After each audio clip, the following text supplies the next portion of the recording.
Shalom à tous, bienvenue pour un nouveau programme Parole de vie. Quelle joie de vous savoir à l'écoute pour un message que j'espère être inspiré du Saint-Esprit pour vous. Merci et bienvenue donc le pasteur Walter Zanzen de Genève en Suisse pour vous servir. Nous lisons dans Actes chapitre 20, verset 7. Le premier jour de la semaine, nous étions assemblés pour rompre le pain. Paul, qui devait partir le lendemain, s'entretenait avec ses assistants et il prolongea son discours jusqu'à minuit. Il y avait un assez grand nombre de lampes dans la chambre haute où nous étions assemblés. Or, un jeune homme du nom d'Eutychus, assis sur le bord de la fenêtre, fut pris d'un profond sommeil pendant que Paul prolongeait l'entretien. Entraîné par le sommeil, il tomba du 3e étage et fut relevé mort. Mais Paul descendit, se pencha sur lui, le prit dans ses bras et dit « Qu'il n'y ait pas de trouble parmi vous, car son âme est en lui. » Quand il fut remonté, il rompit le pain et mangea, puis il parla encore assez longtemps, jusqu'à l'aube, après quoi il partit. On ramena vivant le jeune homme, ce fut une grande consolation. Je voudrais vous demander de me suivre dans le partage suivant qui a lieu donc sur ce texte de Actes chapitre 20, un événement qui se passe à Troas. Souvenez-vous, un peu plus tôt, lors du 2e voyage missionnaire de l'apôtre Paul et de ses équipes, ils étaient déjà arrivés dans ce même lieu à Troas. Et ils avaient cherché dans cette province d'Asie mineure, donc la Turquie actuelle, à évangéliser un peu à droite et à gauche, dans le nord, et l'Écriture nous dit que le Saint-Esprit les a empêchés. Donc ils arrivent un peu bloqués sur place, à Troas, et là ils cherchent le Seigneur et ils s'attendent que Dieu leur parle. Et puis, il nous est dit dans le chapitre 16 que durant la nuit, le Seigneur va leur parler par une vision. Ils vont voir un habitant du continent européen, continent qui n'avait pas encore été touché par l'Évangile. Et c'est donc un Macédonien qui est actuellement le nord de la Grèce, ou si vous voulez, le sud de la Bulgarie. Eh bien, un Macédonien qui va dire « Viens à notre secours ». Et ils en déduisent qu'ils vont évangéliser cette région et mettre leurs pieds d'abord sur la fameuse ville de Philippe et puis ensuite la ville de Thessalonique, qui sont les 2 premières villes lorsqu'on arrive sur le territoire. Alors, Paul est maintenant dans son 3e voyage missionnaire. Du temps a passé et il revient vers Jérusalem, mais il veut s'arrêter encore en cours de route à Troas, cette ville où il a vécu quelque chose. Voyez-vous, parfois, dans certains lieux, nous avons vécu quelque chose de spécial, on a envie d'y retourner pour se rappeler des bons souvenirs et pour encore vivre quelque chose. Et peut-être que c'est un peu ce désir intérieur qu'avait Paul de s'arrêter encore une fois à Troas. Et son itinéraire missionnaire va être constamment modifié. Il va, si vous lisez les versets qui précèdent, il va envoyer ses disciples, en tout cas les associés de ministère, il va leur faire précéder ce voyage et ils vont préparer la mission qui aura lieu à Troas. Et ce sera donc un fameux concentré de ministères expérimentés qui vont ensemble servir pendant plusieurs jours, même une semaine entière, à Troas. Les noms nous sont mentionnés, nous sont donnés dans le verset 4. Il y aura Aristarque, Gaius, Timothée, Tychique, Trophime, donc tous des gabarits missionnaires extraordinaires. Et vous imaginez que tout ce concentré d'apôtres, de prophètes et de missionnaires, ensemble à Troas, quelle réunion, quelle assemblée, quel partage extraordinaire dans cette semaine de réveil dans cette église de Troas. Alors, l'église de Troas semblait être une église bien vivante parce que les quelques éléments qui nous sont mentionnés nous font dire que c'est une église qui avait vraiment une vitalité prodigieuse, une vitalité merveilleuse, car il nous est dit d'abord que l'Église était assemblée. Le mot « assemblée », c'est le mot grec « synago », qui veut dire aussi, qui a donné le mot « synagogue ». Ça veut dire marcher ensemble, aller ensemble, être ensemble. C'est donc c'est une Église qui est marquée par l'unité, l'unité spirituelle, l'unité fraternelle. Ils étaient comme la première Église dans Actes 2 et suivant, eh bien une Église où ils étaient tous ensemble, tous ensemble. Voyez-vous, j'aimerais souligner ce point qui d'ailleurs fait partie aussi de mon ministère que j'ai eu pendant longtemps dans la ville de Genève, c'est de soigner l'unité, de favoriser l'unité, d'encourager l'unité entre les chrétiens. Nous pouvons être très différents, mais il n'est pas impossible d'être unis. Il est possible de faire chemin ensemble, d'aller ensemble, synago, d'aller ensemble, d'être ensemble, de demeurer ensemble, car c'est là que Dieu envoie sa bénédiction. Travaillez à l'unité, soyez des constructeurs de ponts vers votre prochain pour connecter, pour mettre ensemble. Ne restez jamais uniquement dans votre sphère. Construisez l'unité, bien sûr pas à n'importe quel prix, mais construisez l'unité comme les premiers chrétiens le faisaient. Deuxième chose, il nous est dit que Paul était donc en train de former les assistants, comme il est dit, les disciples, les étudiants, et ils étaient rassemblés au 3e étage dans une espèce de lieu de formation, d'une espèce d'école biblique, et Paul va prêcher jusqu'à minuit. Vous vous rendez compte, la capacité de Paul d'être un orateur qui pouvait parler vraiment pendant des heures, mais aussi la capacité de l'auditoire d'écouter un homme s'entretenir avec eux pendant aussi longtemps. Je me souviens qu'on m'a dit à certains moments en tant que pasteur de l'Église, on m'a dit « Pasteur, tu es trop long dans tes messages ». Alors j'ai dû bien sûr réajuster un petit peu le timing, mais en même temps, nous avons le temps pour ce que nous voulons bien. Il faut le dire, nous avons le temps pour ce que nous aimons. Il y a des gens qui sont capables d'être au cinéma pendant 3 heures et ils ne se plaignent pas que le film était trop long. Ils sont dans des concerts qui durent des heures et ce n'est pas trop long. Mais pourquoi est-ce que la prédication serait trop longue? Sommes-nous si fragiles et si faibles pour supporter si peu de prédication? En tout cas, Paul a prêché jusqu'à minuit, car les gens avaient soif. Ils avaient soif. Lorsque l'auditeur a soif, aucune prédication n'est trop longue. Et j'espère que la mienne, aujourd'hui, n'est pas trop longue pour vous. Mais ce n'est pas tout. Dans cet auditoire, dans cette salle, dans cette église à Troas, il y avait bien sûr cette unité, cette synago. Il y avait cette soif de la parole de Dieu qui pouvait se prolonger. Mais il y avait aussi, et ce détail est intéressant, il y avait beaucoup de lampes, nous dit le verset 8. Un petit détail qui me fait réagir, qui me fait réaliser que, en fait, à l'époque, il n'y avait pas des lumières électriques comme partout, des spots, etc. Mais chacun venait avec sa lampe. Chacun venait avec sa lampe à huile pour éclairer l'ensemble. Donc, les gens venaient chacun avec sa lampe, leur lampe individuelle. Et c'est la lampe de chacun qui éclairait le tout. Voyez-vous, vous êtes la lumière du monde et c'est votre lumière individuelle qui rajoute la lumière à la lumière de l'ensemble pour éclairer encore un peu plus. Alors, on ne dit pas, moi, que suis-je, ma lampe, ma lumière, ça n'ajoute rien. Si votre lampe ajoute un espace supplémentaire, donne un éclairage de plus à l'ensemble. Votre lumière doit luire devant le monde. C'est ce que Jésus nous a dit. Et c'est pourquoi vous avez votre place dans cet ensemble qui doit éclairer les lieux où vous habitez, où vous êtes. Nous avons à Genève un temple qui a été érigé dans les années 1700. Il s'appelle le temple de la fusterie. Et il fait partie des temples protestants qui ont marqué cette époque, particulièrement dans la ville de Genève, qui a été une ville refuge pour les Huguenots français persécutés sous les rois français au XVIe siècle. Et ce qui marque ce temple, qui est d'une grande capacité d'ailleurs, eh bien, c'est qu'il y a des vitres partout.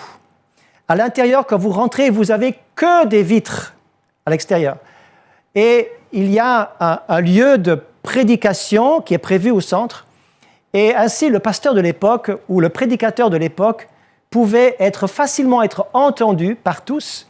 Et tout le monde avait assez de lumière pour lire les portions de l'Écriture qui étaient disponibles. Parce qu'en même temps, à Genève, il y avait énormément d'éditions, d'éditeurs qui dupliquaient les messages de Calvin et les messages qui étaient transportés depuis par les marchands dans toute l'Europe de l'époque. Alors, à Genève, nous avons la cathédrale Saint-Pierre qui est le bâtiment qui représente vraiment le lieu religieux où aussi avait prêché Calvin. Mais le temple de la fusterie, finalement, était un lieu supplémentaire car la cathédrale Saint-Pierre ne pouvait pas contenir tous les huguenots qui venaient écouter la parole de Dieu, tellement ils étaient nombreux. Il fallait un autre lieu. Donc, le temple a été ainsi érigé pour cela. Et il avait donc, comme je l'ai dit, beaucoup de vitres, beaucoup de lumière pour regarder la parole. Vous êtes la lumière du monde. Chacun est donc venu avec sa lampe individuelle, avec l'inconvénient, il faut le dire, qu'il y avait forcément beaucoup moins d'oxygène. Il y avait peut-être même trop peu d'oxygène. Je vais en revenir sur ce point tout à l'heure. Ensuite, dans cette fameuse église de Troas, il y avait aussi cette notion qui nous est relevée à 2 reprises, au verset 7 et au verset 11, qu'ils ont rompu le pain, ils ont célébré la Sainte Seine. C'est marqué à 2 reprises. Cela veut dire qu'il c'était important pour eux de se souvenir du salut en Jésus, de la croix de Jésus, de la puissance de résurrection, de tout ce que contient la Sainte Seine. C'est une bénédiction pour une Église de célébrer dans l'unité la Sainte Seine, la communion par la fraction du pain et par la distribution de la coupe. Nous savons que cela est demandé par le Seigneur. Il faut qu'on se souvienne de sa mort et de sa résurrection. Cela est la base de la vie chrétienne et Troas l'avait bien saisi. Ceci dit, nous allons maintenant parler vraiment du cœur du message. Et le cœur du message va tourner autour de ce personnage qui ne se trouve qu'ici et qui s'appelle Eutychus. Eutychus veut dire, c'est un nom un peu bizarre, mais c'est un nom qui a une magnifique signification. Ça veut dire l'homme qui a de la chance. Alors, peut-être que vous êtes aujourd'hui cet homme ou cette femme qui a de la chance. Voici pourquoi il a eu de la chance. Alors d'abord, Eutychus est un jeune qui est venu comme ça dans cette réunion. Est-ce qu'il a été entraîné par sa famille? Est-ce qu'il est venu de son propre chef? Nous n'en savons rien. En tout cas, il est là et c'est la dernière réunion. Peut-être qu'il voulait lui aussi entendre Paul parler à la fin de cette semaine d'enseignement et de retraite spirituelle avant leur départ pour une mission suivante. Il était là aussi, juste là. Maintenant, l'Écriture nous dit qu'il était assis sur le rebord de la fenêtre. Pourquoi? On ne sait pas. Avait-il trop chaud? Avait-il besoin de respirer? Il y avait peut-être trop peu d'oxygène dans la salle, je l'ai dit. Est-ce que Paul était trop long? Est-ce que c'était trop compliqué, le message? En tout cas, il s'est retrouvé au rebord de la fenêtre. Et ça, j'aimerais maintenant venir avec cette précision pour détailler vraiment le cœur du message que j'ai pour vous. Il était assis donc sur la fenêtre. Cela veut dire il était à la limite entre l'Église et le monde extérieur. Il était à la frontière. Et là, il a commencé à être distrait. Tout à coup, il a regardé, il y a un monde autour de cette salle. Et puis, du 3e étage, il avait de la hauteur pour voir la vie nocturne. Il avait la capacité de voir tout ce qui bougeait, tout ce qui se passait, les va-et-vient des gens et toute la vie de la nuit qui se passait à l'extérieur. Il découvre, il littéralement même attiré par toutes ces choses. Et nul dans la salle attentif aux paroles de Paul ne va prendre garde à ce jeune qui se trouve à la frontière entre l'Église et le monde, qui est en train de réellement être captivé par ce qui se passe dans le monde et non plus ce qui se passe dans la prédication de Paul, donc dans l'Église. Il est de plus en plus ailleurs, il est déconnecté et personne ne se rend compte de ce jeune qui est en train de décrocher. Et ses pensées s'envolent. Et il est absent. Il est absent alors que le Saint-Esprit est en train d'agir dans l'Église juste à ses côtés. Lui est ailleurs. Voyez-vous, dans une réunion, dans une rencontre, même dans des gens qui regardent une émission, vous pouvez avoir des gens qui sont attentifs, des gens qui sont distraits. Des personnes qui sont captivées et puis d'autres qui sont complètement indifférents. L'un qui est chaud, l'autre qui est froid. L'un qui est dedans, l'autre qui est dehors. En tout cas, à la limite. Et vous pouvez avoir deux personnes assises l'une à côté de l'autre. L'une est touchée et l'autre est froide. Il ne se passe rien. Or, ils sont dans la même salle, dans la même situation, même assis l'un à côté de l'autre. Il y a une séparation qui se fait. Eutychus, le chanceux, le fortuné, va littéralement s'endormir pendant que Paul prêche. Imaginez-vous, Paul est en train de prêcher et notre ami Eutychus est en train de s'endormir. Même les meilleurs prédicateurs ne peuvent pas vous empêcher de dormir si vous êtes fatigué. Alors l'image que je veux vous transmettre, c'est le cœur partagé entre ce qui appartient à Dieu et ce qui appartient à vous-même, entre l'Église et le monde, entre la vie spirituelle en Christ et une autre vie qui est celle que vous désirez au fin de compte aussi. Ce partage ne peut pas durer, mes amis.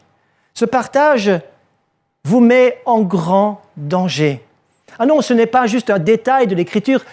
Eutychus est en grand danger et il est dans l'Église encore, mais il est en grand danger même dans l'Église. Il est partagé entre sa vie qu'il aime et la vie de Christ qu'il devrait avoir et qu'il n'a pas encore. Peut-être qu'il n'a pas encore donné sa vie au Seigneur et il est tiraillé des deux côtés. Il sait que c'est juste, mais il ne veut pas vraiment, ou il dira plus tard. Et il désire obéir, mais en même temps, il désire faire sa propre volonté. Il désire écouter le Saint-Esprit, puis de l'autre côté, il désire faire sa vie comme il a envie de la faire. Et à cause de cela, il est instable. Il est instable et il ne sait plus se situer. Il est partagé. Le cœur partagé est un cœur qui est en danger. Un cœur partagé est un cœur qui est en danger. Vous savez, c'est un peu comme ce funambule qui est en train de marcher avec son balancier sur une corde. Il est en train d'avancer et il est dans une situation instable. Bien sûr, c'est un acteur de cirque. Il est professionnel, il sait ce qu'il fait, il a son balancier, mais il marche sur la corde raide, il marche sur le fil. Il peut basculer d'un côté ou de l'autre à tout moment. Il aime fasciner les foules en marchant sur les limites. Mes amis, ne marchez pas sur les limites, vous allez tomber du mauvais côté. Le diable va toujours vous faire tomber du mauvais côté. Écoutez, je vais répéter ça.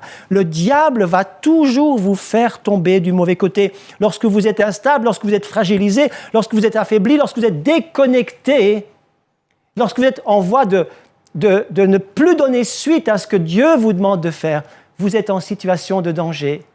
Et le diable profitera de vous mettre une peau de banane pour que vous glissez du mauvais côté. On raconte l'histoire d'un entrepreneur qui avait des camions et qui devait transporter du matériel sur une route de montagne où il y avait un point dangereux. Ce point dangereux était un virage où il y avait un ravin d'un côté et la paroi de montagne de l'autre. Alors, ils ont engagé du monde et il y avait 3 camionneurs professionnels qui se sont présentés. Alors, le patron va les amener tous les 3, l'un après l'autre, dans ce fameux virage dangereux. Et il va poser la question, « Monsieur, à quelle distance pouvez-vous vous approcher du ravin avec votre camion, avec le camion de l'entreprise ?» Alors, le premier se croit très fort et il va dire, « Ah, moi, j'essayerai de m'approcher d'1 mètre. » OK. Le deuxième arrive. La même question est posée. À quelle distance pouvez-vous vous approcher de ce ravin? Et il va dire, moi je suis un bon chauffeur, je peux m'approcher de 50 cm sans tomber dans le ravin. Arrive le troisième, on lui pose encore la même question et lui va répondre, je vais me tenir le plus loin possible du ravin. c'est lui qui a été engagé. C'est lui qui a été engagé. Le plus loin possible de l'endroit dangereux. Mes amis, ne jouez pas avec les limites. Ne vous approchez pas des limites entre le royaume de Dieu et le royaume du monde, entre ce que Dieu autorise et ce qu'il n'autorise pas. Des gens qui disent, mais jusqu'où est-ce que je peux aller pour ne pas pécher? Voyez-vous, il y a des gens qui cherchent les limites pour pouvoir se situer. Lorsque tu es au centre de la volonté de Dieu, tu n'as pas besoin de jouer avec les limites pour savoir jusqu'où tu peux aller pour pécher ou pour faire la volonté de Dieu. Ne joue pas avec les limites. On pourrait prendre d'autres exemples bibliques, mais le temps ne m'est pas donné pour cela, pour montrer que des gens qui ont joué avec la limite sont toujours tombés du mauvais côté. Alors, il nous est dit que Eutychus, l'homme chanceux, est tombé du mauvais côté parce qu'il s'est endormi. Lorsque vous êtes dans les limites, écoutez bien, lorsque vous êtes à l'endroit limite, vous perdez le discernement. Car le sommeil, c'est quoi? On n'est plus conscient de rien, on n'est plus conscient de quelle heure il est, on ne sait pas où on est. Le sommeil nous fait perdre les limites et le discernement. Le sommeil te fait perdre ton discernement. Tu perds la connexion et tu ne sais plus où tu en es. Et tout à coup, notre Eutychus, qui est dans l'église, dans une église très spirituelle, comme je viens de dire, sous la prédication de Paul, il tombe, il est mort. L'église se réveille. L'église s'arrête, la prédication s'arrête. Terrible, terrible le choc, l'électrochoc. Mais Eutychus est chanceux. C'est son nom. Parce que Paul est là. Paul est là et toute l'Église est en prière. Ce n'est pas marqué, mais c'est certain. Ils ont tous crié, ils ont tous bougé, ils sont agités, ils sont tous descendus. Ils ont prié, c'est certain. Et Paul, d'un calme olympique, au verset 10, Paul descendit, se pencha sur lui, le prit dans ses bras, qu'il n'y ait pas de panique, son âme est en lui. Il n'a même pas prié, enfin en tout cas, ce n'est pas marqué. Mais Paul, dans la foi, chargé de la parole de Dieu qui était en lui, il a juste pris cet enfant dans ses bras et il est revenu à la vie. Quel miracle extraordinaire! Si nous savions quelle prière il avait fait, est-ce qu'ils ont imposé les mains, est-ce qu'il a fait l'onction d'huile, est-ce qu'il a chassé un démon? Rien n'est dit, heureusement. Mais il nous est simplement dit qu'il a pris cet enfant dans ses bras. J'aimerais vous dire ceci en terminant. Dieu est plus grand que Paul. Dieu lui-même va descendre de son 3e étage. Non, écoutez, il va descendre de son 3e ciel. Il va descendre peut-être vers vous qui êtes tombés et qui êtes inanimés. Vous êtes sans force, vous êtes sans vie, vous êtes par terre et peut-être que même personne ne l'a remarqué. Mais Dieu l'a remarqué. Il descend du 3e ciel et il vous prend dans ses bras là où vous êtes. Et il va vous faire remonter au 3e étage. Il va vous faire remonter, il va vous ressusciter, il va vous redonner la vie abondante. Et que vous puissiez ne plus jamais, vous qui êtes chanceux, Eutychus égale chanceux, fortuné, vous puissiez plus jamais oublier qu'il est dangereux de se promener sur les limites. Il est dangereux d'avoir un cœur partagé. Et je veux terminer ce message en rappelant que certains d'entre vous, vous êtes en vie aujourd'hui parce qu'il y a eu des pôles et des églises qui ont prié pour vous.